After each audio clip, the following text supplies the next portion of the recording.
La majorité des gens qui attrapent la COVID sont complètement rétablis après quelques semaines. D'autres, comme moi, restent avec des effets qui ne semblent pas vouloir s'estomper. On l'appelle la COVID longue. Quelles sont les manifestations de la COVID longue et quels sont les espoirs?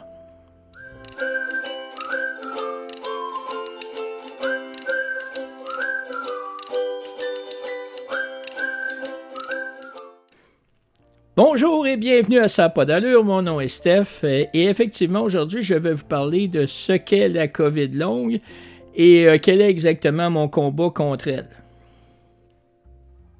Quelles sont les manifestations de la COVID longue? Le symptôme le plus courant est la fatigue. Pour certains, cette fatigue est modérée, mais pour d'autres, elle est sévère et incapacitante. Il n'est pas rare même que des personnes très actives auparavant sont rendus maintenant plus capables de travailler, ni même de mener aucune activité quotidienne. Même les plus anodines. Tout devient un énorme défi, une grosse montagne devant nous. Un autre symptôme important est l'essoufflement. Il s'accompagne souvent de toux persistante. Ensuite vient ce que moi j'ai, la perte du goût et de l'odorat, qui sont aussi très fréquents. Il est à noter que ces symptômes sont également présents à long terme chez beaucoup d'autres personnes qui ont eu la COVID, même si elles semblent parfaitement rétablies. Vient ensuite des douleurs musculaires et hautes articulations qui font également partie des symptômes de la COVID-19 longue durée. Par la suite, c'est des problèmes de mémoire, une difficulté à se concentrer ou même à avoir des pensées claires qui vont s'ajouter à ces symptômes. Puis finalement, il y a certaines personnes qui sont atteintes de la COVID longue qui ont développé des palpitations cardiaques ainsi que des problèmes neurologiques. Dans ce que je viens de vous énumérer, moi j'ai eu entre autres les essoufflements et les palpitations cardiaques, mais ça a été surtout lorsque j'ai eu mon premier vaccin. J'ai tellement eu de problèmes avec mon cœur que même mon docteur de famille, qui s'occupait aussi de mon père à l'époque, et savait que lui avait eu des problèmes cardiaques, elle pensait que c'était une chose héréditaire pour moi parce que là, on venait de connaître la COVID, venait d'arriver et on était à notre premier vaccin. Donc, quelques semaines après que j'ai eu mon vaccin, elle me voit pour la routine. Autrement dit, je la rencontrais comme ça pour un examen de routine. Et puis, elle a constaté ça. Et pour elle, c'était, ils viennent de commencer les mêmes problèmes que son père. Lorsque j'ai eu la COVID en décembre dernier, évidemment, j'ai passé par toute la gamme. J'ai eu droit à tout ça, les essoufflements sont revenus, les palpitations, j'ai eu la toux, j'ai aussi eu de la fièvre. Bref, j'ai passé toute la gamme. Et par contre, celle que j'ai eue et qui est restée, c'est la perte de goût et la perte d'odorat. Ça l'a revenu un peu.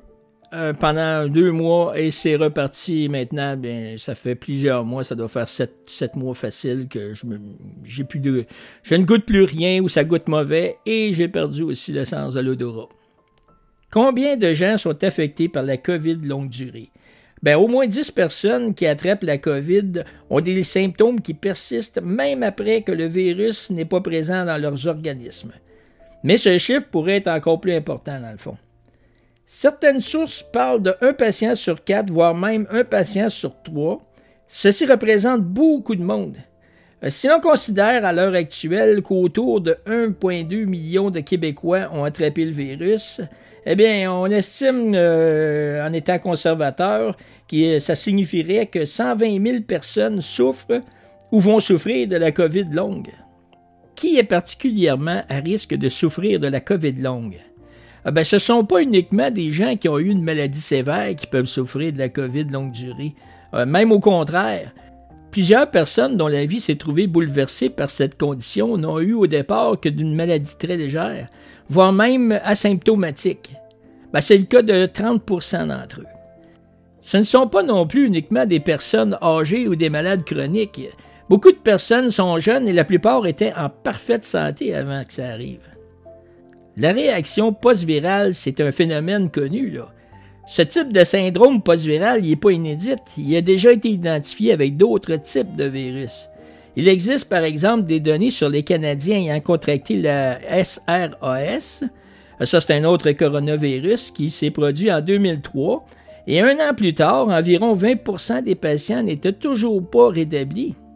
La différence, c'est que comme très peu de gens avaient été atteints par la SRAS, comparé avec la COVID, ces patients étaient très peu nombreux et ont reçu peu d'attention. De façon générale, on peut dire que la pandémie est derrière nous dans le sens où on n'est plus dans la même situation, là, je veux dire. Mais il reste que le risque est toujours là. On a encore des gens qui attrapent la COVID. Il faut encore se protéger. Il faut faire attention. Les personnes sont plus à risque, portent le masque encore et c'est correct. On en voit de moins en moins, mais il reste que c'est présent. Puis d'après moi, ça va toujours l'être. Il va toujours y avoir un risque d'attraper la COVID. Il va toujours falloir qu'on se protège. Surtout que c'est pas juste un rhume, là. C'est quelque chose de pas mal plus grave. Mon combat personnel, c'est la perte de goût et d'odorat. Je pensais jamais qu'une chose de même pouvait m'arriver. D'ailleurs, c'est ce que tout le monde se dit lorsque la maladie frappe. Mais de le vivre au quotidien, c'est très, très bizarre comme sensation parce que tu as passé, comme dans mon cas, je viens d'avoir 63 ans, j'ai passé plus de 62 ans de ma vie à manger et à goûter. Et puis, c'était un de mes grands plaisirs de la vie. Et là, tu manges pour ne pas mourir de faim. C'est pas mêlant, j'ai l'impression d'être un astronaute, vous savez, les personnes qui vont être dans l'espace, là, mais ils ne mangent plus la même chose que nous, là. Dans leur cas, ils vont manger une genre de purée de bébé qui se trouve dans un sac, mais au moins, eux, c'est pour un certain temps, c'est le temps qu'ils sont dans l'espace.